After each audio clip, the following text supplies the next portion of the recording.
Well, hello, how are you? It's good to see you again. You're gonna have to contend with the tractor in the background. Price of doing business and living out here. Anyway, another mail call. Knife Center. Other than that, been doing okay. Joshua Fields, he asked me how I was doing. I guess because I hadn't put a video out in a few days. But, you know, I mean, I go with the moment and how I feel and blah, blah, blah, blah, blah. So enough of that. I'm alive. I'm vertical. I'm maintaining. I'm abiding. I'm living in the moment. Most of the time I'm living a dream. Except when I'm sleeping, then I have my fair share of nightmares. And they're not very much fun. But what are you going to do? Price of doing business. Sometimes you go fast, sometimes you go slow, sometimes you eat the bar, sometimes the bar eats you. Let's take a look at the knife, enough running my mouth. Here's how I do this. First off, I look at this came from Knife Center. I look at the Reddit groups on knives, and I'll put a link to those in the description.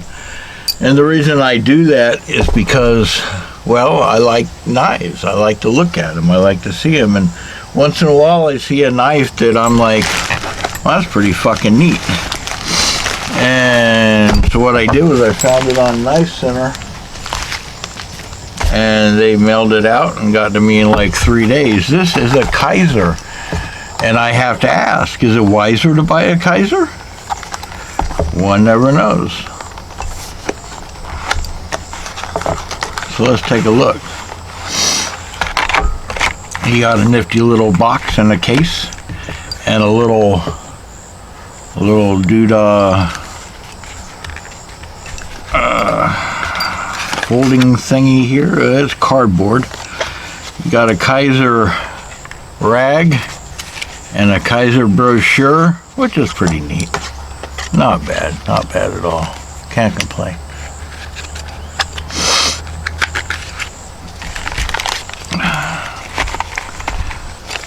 Someone's already looked at this. I showed it to the postal lady. She's nice. This reminds me of an Oreo. Doesn't it? The only other knife I have that looks like this, that reminded me of this, is this ProTech Godfather. Yeah, I like that. Very sweet knife, made in the USA. Get one, buy two. But this thing here reminded me of an Oreo or a cookie and cream ice cream. Yeah, cookie and cream ice cream. That doesn't make much sense, does it? This is the Kizer Cutlery Mini Domin Vanguard series. Now, I looked up Domin, and all I could find, and it says right here, Domin Mini. And all I could find on this is, well, Domin is like dopamine. Or there's an Urban Dictionary, Domin is really high not knowing what you're doing. I guess if you're on dopamine, you would be really high and not knowing what you're doing, and maybe where that comes from. Other than that, I have no idea. This is designed by an Azomai. M-A-I. It's from China. It's $55. $55. Nice little fidget knife. Small in the hand. Very small. Let's take a look at how small it actually is. I got some knives in my pocket. I always have knives in my pocket. This is the weirdest thing I've seen in a long time. What the fuck is this? It's like it's a moving, hope it doesn't bite me. It's a moving dirt ball. That is really weird. There's some weird shit out here, boy. It's actually, now I'm not quite sure what the hell's going on here, but it's actually, it's some sort of bug.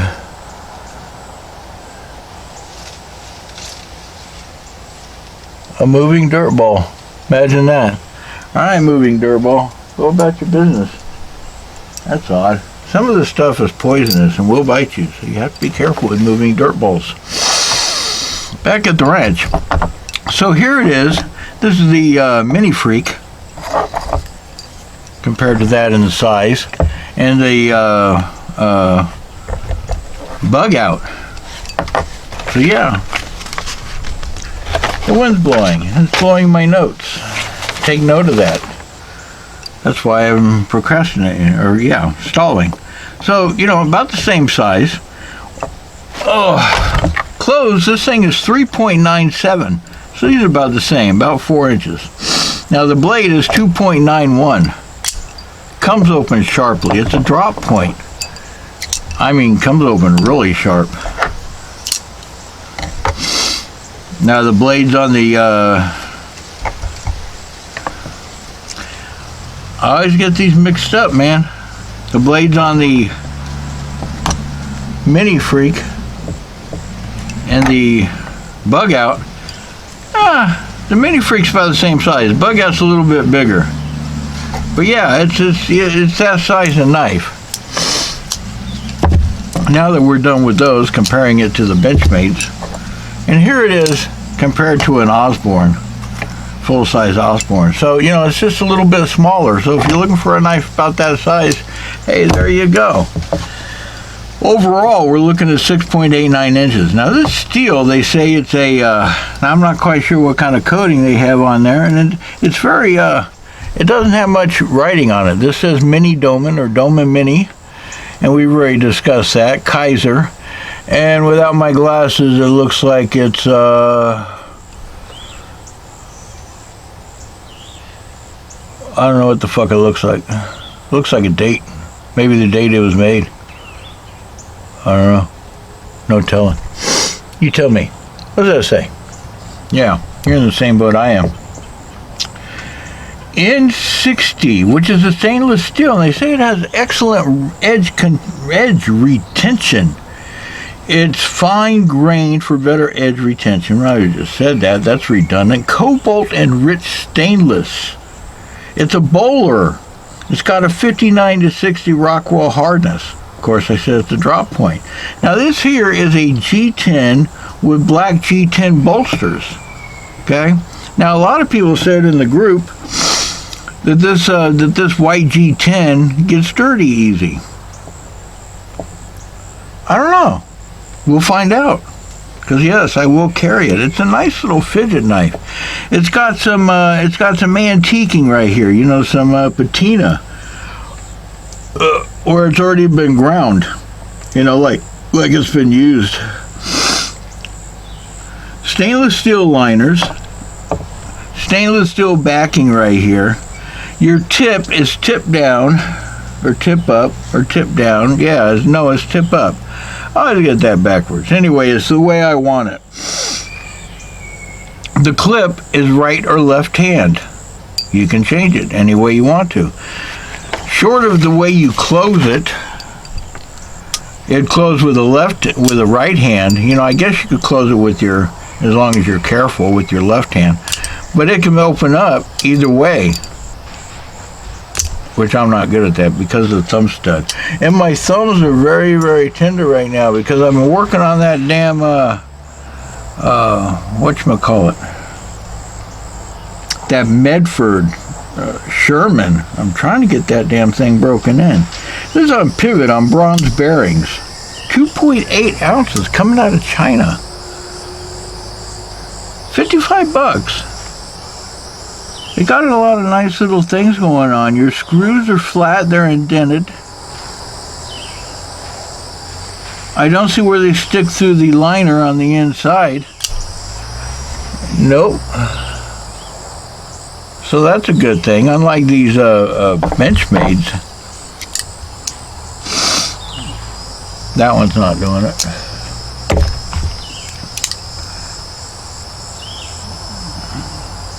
This Osbourne, the screws, if you can't see it, take my word for it, they're not, they stick through. on the inside of the frame, you know, and it's like they don't touch the blade, but still it's a little annoying. Now I'm not sure who this Azomai is, but I just kind of like that. It's unique. It's very unique. It's like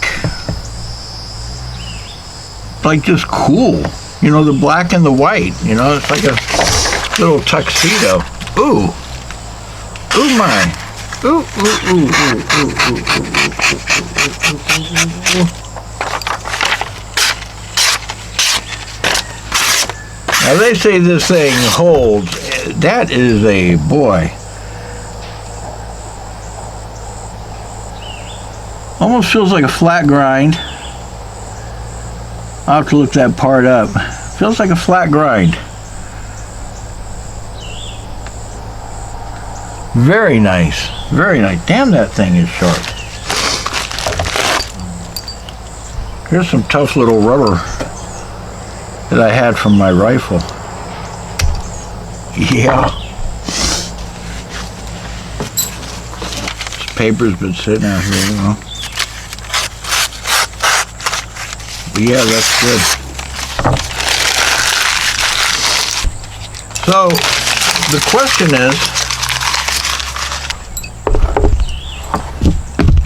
is it wiser to buy a Kizer? I say, hey, this is pretty sweet. Cool little, like, you know, and it's white, and it'd be hard to lose. Cool little fidget knife. Opens up sharply with those pivots, those bronze pivots. Lockup is tight, very tight. Centering is spot on. Fit and finish, and just, that white really is like, well, it's like an Oreo cookie. I say go for it. Can't go wrong. 55 bucks. I'll put the link in the description. Kizer. Fucking A, dude. Gotta go. Very busy. It's always a pleasure. Thanks for joining me. We'll see you.